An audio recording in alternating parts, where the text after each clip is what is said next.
Uh, Hi, this is the fifth part of this chapter and we were discussing about the question answers in NCERT. Question 2 हमने discuss कर रहे थे जिसमें की है कि कौन किस टेक्निक से हम सेपरेट कर सकते हैं बटर और कर्ड को, सी सॉल्ट को और सी सॉल्ट को, कैम्फर को और सॉल्ट को.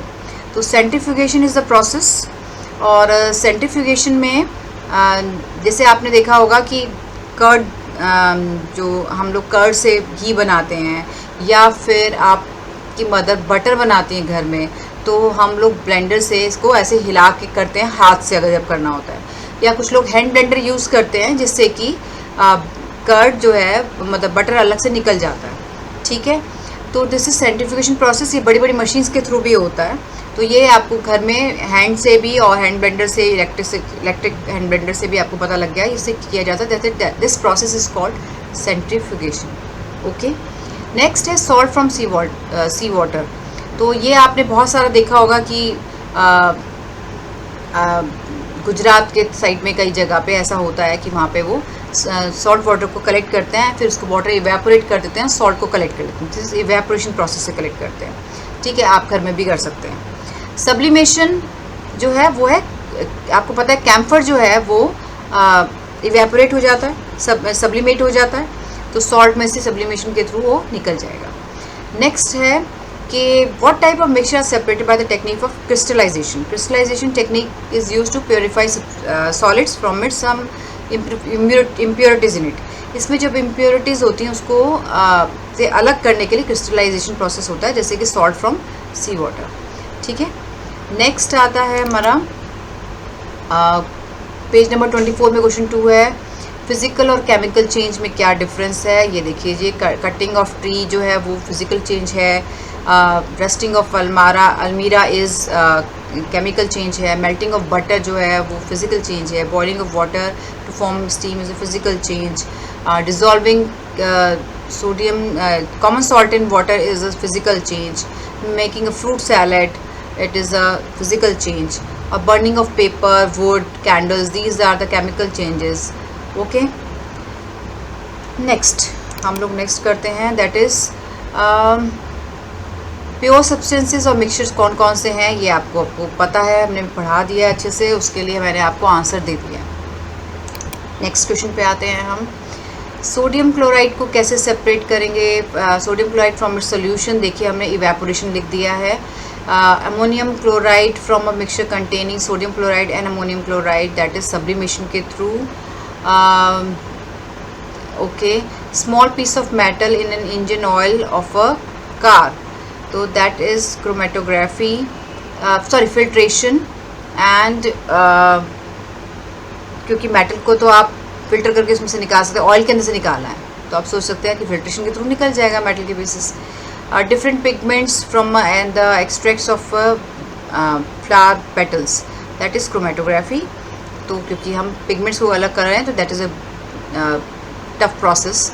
ओके, बटर फ्रॉम कर्ड अभी हमने डिस्कस किया था. Oil from water, that is also आपको पता है, फिर सेपरेटिंग फनल के थ्रू.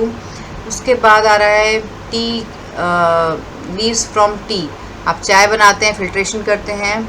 उसके बाद आता है iron pins from sand, magnetic separation के थ्रू हो सकता है. आप कोई भी आपको पता है मैग्नेट्स के थ्रू आप जब पास में लाएंगे तो आयरन पिन्स के साथ चिपक जाएंगी एंड सैंड से अलग हो जाएंगी. वीट ग्रेन फ्रॉम हस्क, ये आपको विनोइंग आपने बहुत पहले पढ़ी है 6th क्लास में, और सेडिमेंटेशन के प्रोसेस है. Fine mud particles suspended in water, that मतलब आप थोड़े से छोड़ दीजिए, उसके वजह से फ़िल्टर कर दीजिए. ये प्रोसेस आपने पढ़े हुए हैं, यही इसके आंसर्स हैं. नेक्स्ट आता है right the steps you would use of making tea. ठीक है, टी में आप कैसे बनाते हैं टी, ये सब आपको आता है, फिर भी मैंने यहाँ पे लिख दिया है आप लोगों के लिए.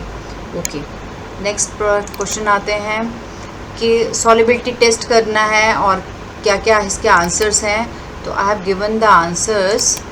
ये देखिए, सॉल्युबिलिटी के लिए mass of KNO2 to produce a saturated solution, तो मास में आपको पता है कि 100 ग्राम्स में ये लिखा हुआ है. तो इसमें देखिए, अगर 100 ग्राम्स है आपके पास में 100 ग्राम्स ऑफ वाटर के अंदर आपके पास 62 ग्राम्स मास है, तो अब जब हम बात करें कि 50 ग्राम्स में कितना होगा, तो ऑब्वियसली इसका हाफ होगा। हमने इसको 50% से डिवाइड कर दिया उसको, that is 31। Crystals of potassium can be obtain on cooling the saturated solution. This is just like the process of sodium chloride जिसे हम लेते हैं, सेम, ठीक है। सॉलिबिलिटी ऑफ ईच सॉल्ट जो है वो हमने यहाँ लिख दी है। On increasing the temperature solubility की सॉल्ट की इंक्रीज़ होती है, ये मैं आपको पढ़ा चुकी हूँ। नेक्स्ट आते हैं हम कि सैचुरेटेड सॉल्यूशन क्या है, प्योर सब्सटेंस क्या है, कोलॉइड क्या है, सस्पेंशन क्या है, सबकी डेफिनेशंस है, ठीक है। मैं आपको इसमें पहले भी आपको नोट्स में दे चुकी हूँ। नेक्स्ट आता है classify each of the following as homogeneous और हेट्रोजेनियस मिक्सचर। इसमें होमोजीनियस और हेट्रोजेनियस मिक्सचर मैंने लिख दिया है। और कलरलेस लिक्विड अगर आपके पास कोई है, आपको दिया गया वो वाटर है या नहीं है, वो आप कैसे पता कर सकते हैं। कलरलेस मोस्टली वाटर हो सकता है, आप उसको बॉईल करके देख सकते हैं। बॉइलिंग पॉइंट उसका 100 डिग्री है एटमॉस्फेरिक प्रेशर पे, तो प्योर वाटर है, ओके। क्योंकि जो भी प्योर सब्सटेंसेस होते हैं उनका मेल्टिंग पॉइंट और बॉइलिंग पॉइंट फिक्स्ड होता है, ओके। नेक्स्ट पे आते हैं हम कि which of the following fall in the category of pure substances. तो आइस, मिल्क, आयरन, ये सब है और इनके आंसर्स मैंने यहाँ लिख दिए हैं। Identify the following among the following, ये देखिए सॉइल, सी सॉल्ट, ये सब है। इसमें से सॉल्यूशंस कौन से हैं, ये आंसर आ गया आपका, आपको पता है कि तो पढ़ा चुकी हूँ मैं। अब आते हैं हम टिंडल इफेक्ट पे। कौन सा को टिंडल इफेक्ट करेगा, आपको पता है टिंडल इफेक्ट कौन शो करता है, ठीक है। तो आप कोलाइड शो करते हैं तो आप उसके हिसाब से उसका आंसर है यहाँ पे मैंने दे दिया है। नेक्स्ट आता है classify the following elements and elements और कंपाउंड्स में बताना है, तो ये इसका आंसर्स है। एलिमेंट्स में आएगा सोडियम, सिल्वर, टिन और सिलिकॉन। कंपाउंड्स में आएगा calcium carbonate, methane, carbon dioxide, soap. और मिक्सचर में आएगा ये देखिए sugar solution, soil, coal, air and blood, okay. Next आते हैं हम, दिस इज लास्ट क्वेश्चन कि केमिकल चेंज और की बात कर रहे हैं, तो इसमें से कौन कौन से केमिकल चेंजेस हैं। तो growth of a plant, rusting of iron, cooking of food, digestion of food, the burning of a candle, these are all chemical processes. Okay, this chapter is complete. Next we are going to study about some cells, and I love that chapter because I'm a microbiologist. So next में हम वही chapter पढ़ते हैं. Thank you everyone. If you have any queries, please let me know. Thank you. Thanks a lot.